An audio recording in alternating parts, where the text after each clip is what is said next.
The first thing you note when you get off in central Bucharest is the water show that is the fountains.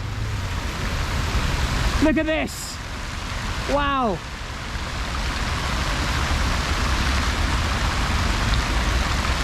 You can see the fountains laid out. A giant center fountain piece over there. And just behind that, the road splits into two. And about 1 kilometer down that way, the very People's Palace itself, built by Nicolae Ceaușescu. You can tell this is very much dictator land. You can tell by the social planning and the architects. Just look at all these fountains, all these fountains. I mean, how many fountains can a dictator really need, right? Dictators want to show off how genius and aesthetic they are in the minds, and so they redevelop the city and imagine it to their own image, reshaping it as you see now.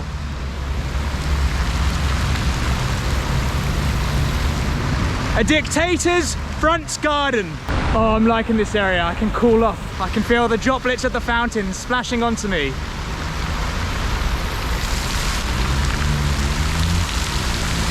In 1918, Nicolae Ceaușescu would be born into a peasant, poor family out in rural Romania. For most of his youth, he would spend his time as a shoemaker, although young Ceaușescu had more political ambition than that. So he would also join the youth wing of the Communist Party. Throughout Nicolae Ceaușescu's youth, he would often be censored and arrested by the Romanian government for anti-government activities, pro-communist ones at that, often sentenced for political agitation.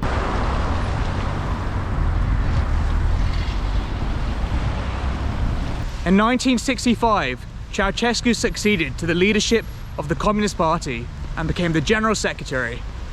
Romania would undergo a transformation in his image, an era of rapid industrialization, an ease on censorship, and a man with the balls to say no to Moscow in condemning the Warsaw Pact invasion of Czechoslovakia. Nicolae Ceaușescu pursued an independent foreign policy, rejecting the Soviet Union as the default leaders of the communist world. Romania became the only Warsaw Pact country to denounce the invasion of Czechoslovakia, calling it out as an imperialist aggression. This bold move won Ceaușescu massive respect at home and unexpected praise from the West, elevating him to a communist rock star. He received a knighthood from the Queen. Even Richard Nixon and Pepsi came knocking to do business. Domestically, Romania was originally planned to be the agricultural breadbasket for the Eastern Bloc, but Ceaușescu was a nationalist at heart. He saw economic self-sufficiency as the only pathway to true independence from Moscow. So he pushed for rapid industrialization, urbanization, and modernization of Romanian society, positioning himself much like a Dacian king, a protector of national independence, surrounded by foreign enemies. Yet one of the greatest pinnacles and legacy of Nicolae Ceaușescu's regime would be the People's Palace, or the Palace of the Parliament. This socialist monolith you can see behind me.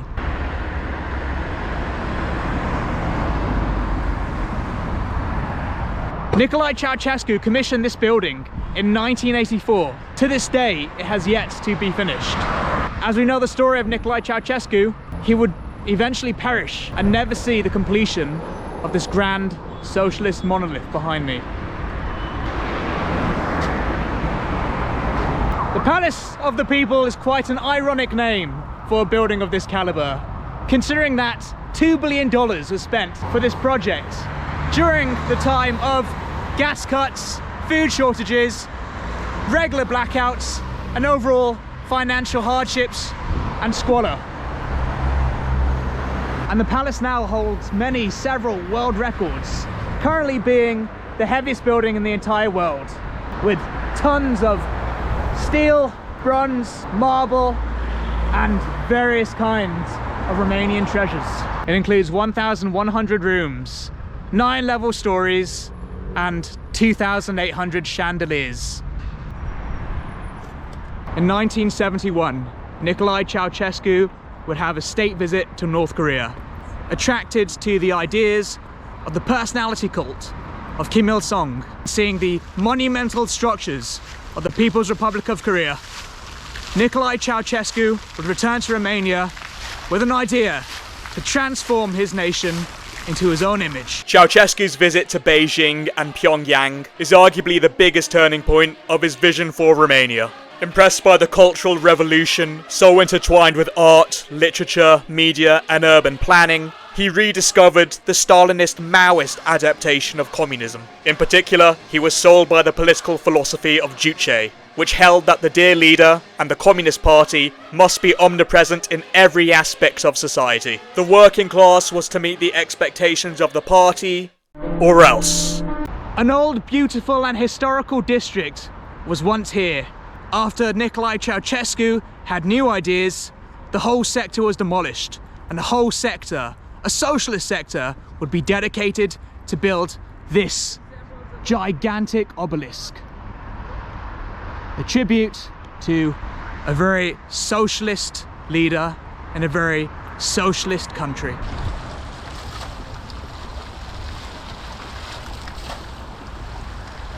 Since Ceaușescu's coming to power in 1965, the ordinary Romanian people enjoyed a bit of economic recovery and relief, as Ceaușescu had introduced a bunch of social reforms and industrial reforms which helped industrialize Romania to a competing European market and economy, for at least the socialist bloc. Unfortunately, along with said policies quickly came the dark side of things. 1 month after his trip to Pyongyang, Ceaușescu delivered his July thesis, outlining his U-turn reversal from liberalization and bringing back Stalinism, baby. The party now had maximum control to push pro-government content and turn culture into state propaganda. Academics, writers and artists who valued freedom of expression over conformity were persecuted. Leadership roles of respected institutions were replaced with party loyalists. A cult of personality was centered around Ceaușescu and his wife. As if a 1984 dystopia wasn't bad enough, it gets worse. By the 80s, interest rates skyrocketed and Romania owed billions in foreign debt. But instead of slowing down the complex industrialization or questionable urban projects, Ceaușescu decided the people would flip the bill. What followed was a Tory's wet dream. Severe austerity to pay off the debts as quickly as possible. Shelves were empty, basic necessities were rationed, long queues were endless, and winters were bone-chilling. Life was pretty shit. And remember, you can't blame or criticize this guy, unless you want to knock at your front door by the Securitate. Ironically, the final nail in the coffin came from a regime critic, Pastor Laszlo Turkish. When the authorities tried to arrest him, the people of Timișoara rose up in protest. So security forces opened fire on the crowds, killing dozens. Many more were arrested and tortured. This was the spark that ignited the Romanian Revolution. Word of the massacre spread across Romania, fueling anger among a people who had long felt imprisoned by a communist dictatorship, while other East European nations were already shaking off those shackles. Finally, on December 21st, 1989, Ceaușescu addressed a rally of his supporters. He's trying to recreate that aura of his famous speech against the invasion of Czechoslovakia. Now here's the thing. What you're watching is the final speech ever given by Ceaușescu. That rally he's addressing aren't really supporters. They were factory workers forced to attend under threat of being fired otherwise. And those factory workers still hate him. Almost immediately, the crowd boos and jeers. They chant for his downfall. Ceaușescu, stunned, fails to simmer down the hostile crowd. His bodyguard urges him to leave. All of this is broadcast live on state television, by the way, which is why the cameras pan away from the crowd. For the first time, Romanians see the old crumbling dictator's grip on power. This is Romania's Swan Lake moment. The next day, Ceaușescu is extracted by helicopter, never to see his beloved palace again, but leaving Bucharest to a bloody Christmas of street fighting and urban warfare. Happy Romanian Christmas, boys and girls.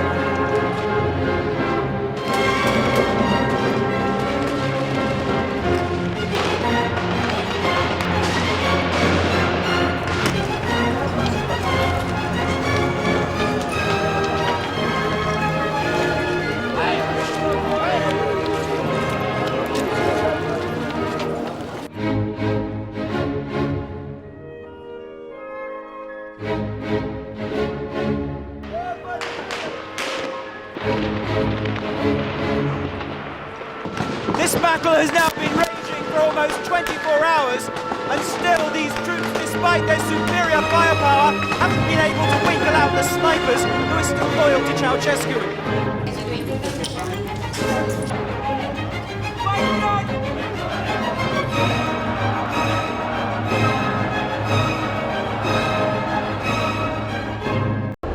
Hello, can I please grab a ticket to Târgoviște? To Târgoviște, going via T2. 10-minute change, yeah, that's fine. Cheers, thank you, thanks.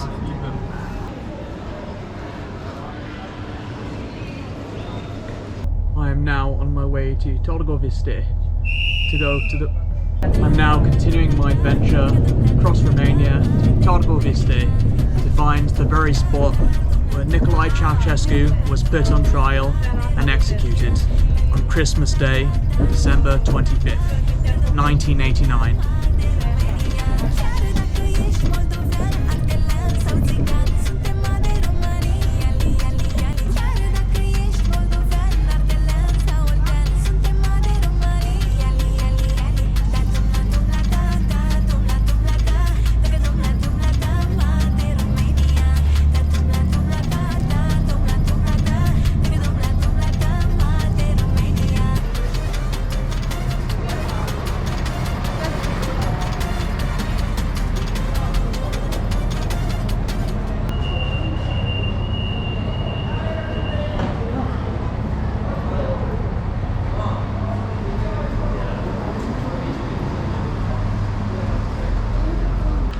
Greetings from the lovely small town of Târgoviște, the town where the Ceaușescus were brought to justice. Classic Lidl, the sign of a European country.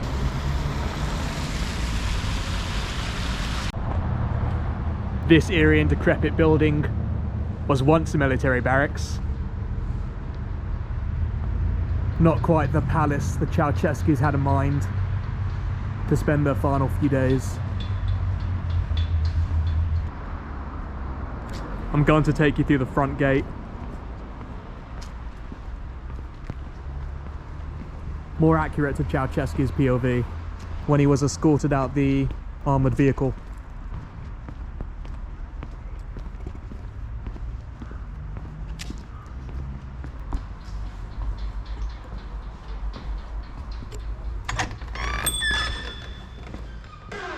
As is standard practice before the trial, Nicolae and his wife would be medically examined here in this very room.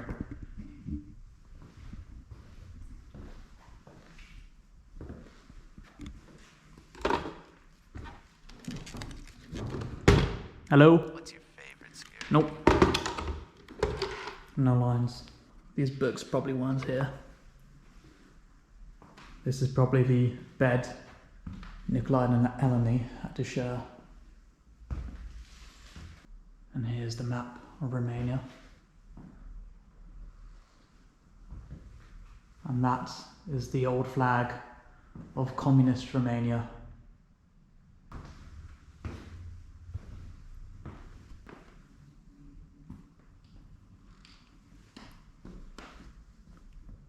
On the 22nd of December, Elena and Nicolae would be spending the remaining 4 days and 3 nights in this very room here,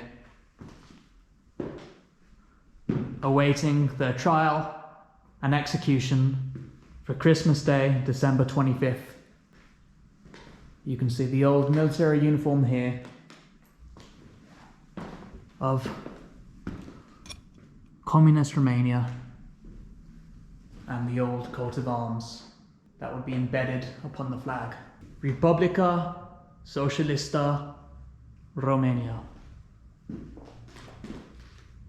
these are the beds that they would be separated in, although I wonder if they put these together.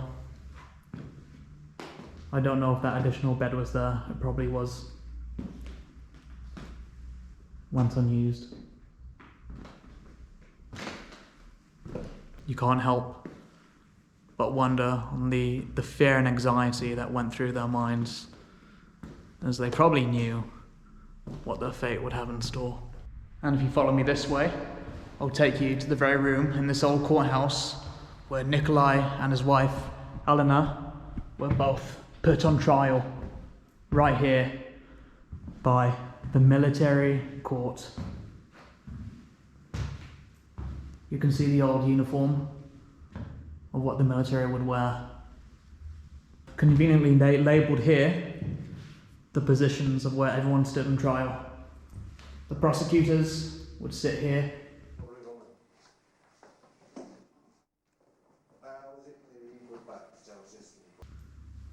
Tribunal judges here, the military leaders. And, of course, Nicolae and Elena Ceaușescu will be sat there, awaiting their verdict. After Nicolae and his wife Elena Ceaușescu were caught trying to flee Romania, they were quickly brought here and given a speedy trial, in fears that loyalists might come and try to rescue the Ceaușescus. Of course, however, the trial was only a show trial, as the military tribunal had already decided the fate of the Ceaușescus, and ultimately that was to be put against the firing wall just outside round the corner. The Ceaușescus would be convicted and sentenced to death. Their charges include genocide of over 60,000 people, mismanagement of the economy, and attempting to flee Romania with over $1 billion. While seated here on trial, it was reported that Nicolae Ceaușescu refused to accept the legitimacy of the court and didn't collaborate, quoted to say, "You can shoot us if you want to, but we do not recognize you as a court." Their sentences were to be executed separately. However, as a last wish, they requested they be executed together, as they still truly had love for each other, and so the court granted that. Elena Ceaușescu was a very interesting character, and to be honest, I wish I had more time to talk about her. Her domineering and stubborn personality used to strike fear into so many officials, on par with her husband. Like, she would manufacture fake honours and scientific credentials for herself. Their combined efforts made the trial chaotic, emotional, and intense. But for the first time, you're also seeing her powerless against the wave of revolutionary times, bitter to the very end. We're going to move outside to the execution wall now, although, as Mr. Bald had posed the question, it's very true, and I find myself wondering that now. You can't help but wonder what was going through the Ceaușescu's mind as they went down this very hall to face their execution, the very last few seconds of their life, and walking down the very path now they would have taken. This is where they would be led through. These concrete cracks over here. These have certainly seen better days, right by this old crumbling building.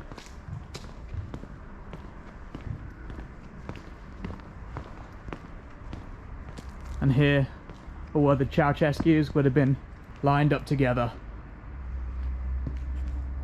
The outlines were both Nicolae and Elena Ceaușescu ultimately died. You can still see the bullet markings on the walls here. Wow.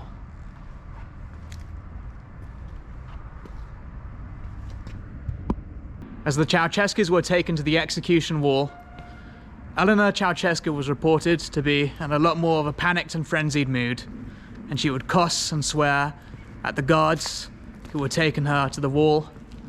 And Nicolae Ceaușescu, he seemed a lot more composed, although it was pretty evident he was a man with fear. He's only a man, after all, and he too would have been afraid, although he would try to keep himself calm by singing the International until his death. This is the location of where the Ceaușescu stood, and you can still see the bullet holes scattered across the wall here, and the firing squad would have been planted just over there behind the bushes. 3 members of the firing squad unleashed their bullets and killed the Ceaușescus, bringing an end to the Romanian Revolution of 1989.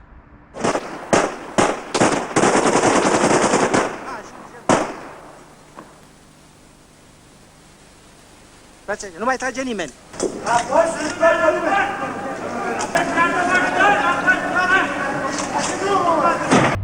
One account by Ieno Boieru, who was one of the members of the firing squad, stated he had no idea his mission on Christmas Day would be to execute the Ceaușescus.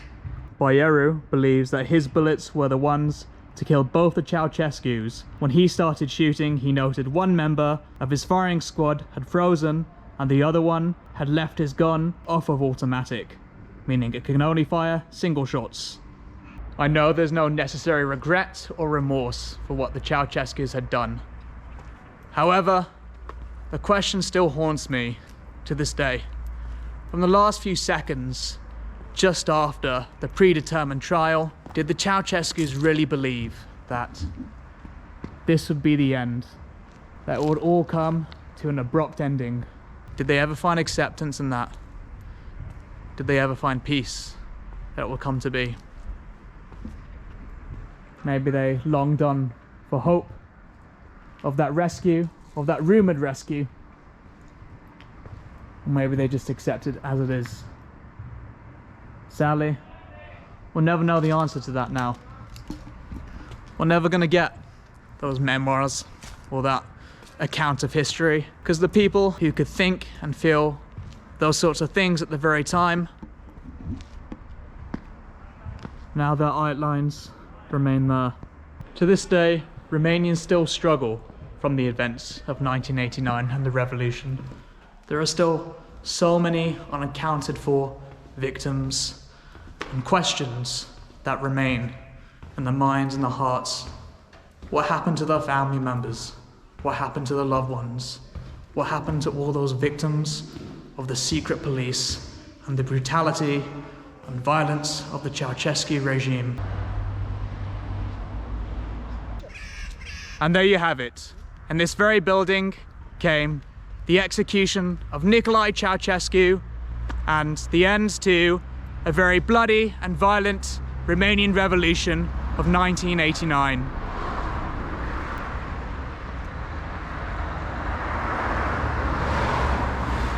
That really wasn't an easy museum to get through, so thanks for joining me. The deposed Romanian leader, President Ceaușescu, and his wife have been executed. State television tonight announced a military tribunal found them guilty of genocide and undermining the national economy. On the streets of Bucharest, the people celebrate the end of 24 years of tyranny. It's fantastic. We never believed that we are going to live this day. We hoped we will, but we never believed that we are going actually live this day. It's fantastic. I think it's the most happy Christmas we had for 20 years long.